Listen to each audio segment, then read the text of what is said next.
വിശുദ്ധ മത്തായി അറിയിച്ച സുവിശേഷം 25-ാം അധ്യായം 34 മുതൽ 36 വരെയുള്ള തിരുവചനങ്ങൾ. അനന്തരം രാജാവ് തന്റെ വലത്തുഭാഗത്തുള്ളവരോട് അരുളിച്ചെയ്യും, എന്റെ പിതാവിനാൽ അനുഗ്രഹിക്കപ്പെട്ടവരെ, വരുവിൻ, ലോകസ്ഥാപനം മുതൽ നിങ്ങൾക്കായി സജ്ജമാക്കിയിരിക്കുന്ന രാജ്യം അവകാശപ്പെടുത്തുവിൻ. എന്തെന്നാൽ എനിക്ക് വിശന്നു, നിങ്ങൾ ഭക്ഷിക്കാൻ തന്നു; എനിക്ക് ദാഹിച്ചു, നിങ്ങൾ കുടിക്കാൻ തന്നു; ഞാൻ പരദേശിയായിരുന്നു, നിങ്ങൾ എന്നെ സ്വീകരിച്ചു; ഞാൻ നഗ്നനായിരുന്നു, നിങ്ങൾ എന്നെ ഉടുപ്പിച്ചു; ഞാൻ രോഗിയായിരുന്നു, നിങ്ങൾ എന്നെ സന്ദർശിച്ചു; ഞാൻ കാരാഗൃഹത്തിലായിരുന്നു, നിങ്ങൾ എൻ്റെ അടുത്തു വന്നു.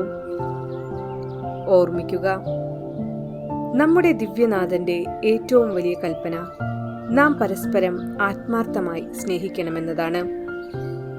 പ്രഥമ കൽപ്പന നാം ദൈവത്തെ മുഴുഹൃദയത്തോടും മുഴുവാത്മാവോടും കൂടി സ്നേഹിക്കണമെന്നും രണ്ടാമത്തേത് നമ്മെപ്പോലെ നമ്മുടെ അയൽക്കാരനെ സ്നേഹിക്കണമെന്നതുമാണ്. ഇത് സർവശക്തന്റെ വെറുമൊരു ഉപദേശമോ ആഗ്രഹമോ അല്ല.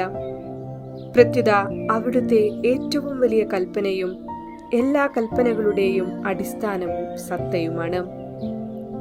മറ്റുള്ളവർക്ക് നാം ചെയ്യുന്ന സേവനങ്ങൾ അവിടുത്തേക്ക് ചെയ്യുന്നതായും നിരസിക്കുന്നവ അവിടുത്തെ നിരസിക്കുന്നതായും അവിടുന്ന് പരിഗണിക്കുമെന്ന് കർത്താവ് അരുൾ ചെയ്യുന്നതിൽ നിന്ന് ഈ കൽപ്പന എത്രമാത്രം ശക്തമാണെന്ന് വ്യക്തമാകുന്നു. ദൈവത്തിന്റെ നിയമം ഇപ്പോഴും എപ്പോഴും അലംഘനീയമായി നിലനിൽക്കുന്ന ഒന്നാണ്. ഇത് നമ്മുടെ ഏറ്റവും വലിയ ആവശ്യവും കടമയും എല്ലാറ്റിലുമുപരി സജീവ താൽപര്യത്തിന്റെ വിഷയവുമായി എന്നത്തേക്കാളുമേറെ ശക്തിയോടെ ഇന്നും നിലനിൽക്കുന്നു. നാം എപ്പോഴും പരസ്പരം സ്നേഹിക്കാനും സഹായിക്കാനും കടപ്പെട്ടവരാണ്. എന്നാൽ നമ്മുടെ സഹോദരങ്ങളുടെ ആവശ്യം വലുതാകുന്തോറും അവരെ സഹായിക്കാനുള്ള ഉത്തരവാദിത്വവും വലുതാകുകയും നിർബന്ധപൂർവമാകുകയും ചെയ്യുന്നു. ഈ പരസ്പര സഹായം നമ്മുടെ കഴിവിനനുസരിച്ച് ചെയ്യേണ്ട ഒരു ഔദാര്യമല്ല, മറിച്ച് നമ്മുടെ അനിവാര്യമായ കടമയാണെന്ന ബോധ്യം തിരിച്ചറിഞ്ഞുകൊണ്ട് ജീവിക്കുവാനും അതുവഴി ദൈവത്തിന്റെ ഏറ്റവും വലിയ കൽപ്പനയായ പരസ്പര സ്നേഹം എല്ലാവരിലും നിലനിൽക്കത്തക്ക വിധം വിശുദ്ധി പ്രാപിക്കുവാൻ ഇടവരട്ടെ എന്ന് പ്രാർത്ഥിക്കാം.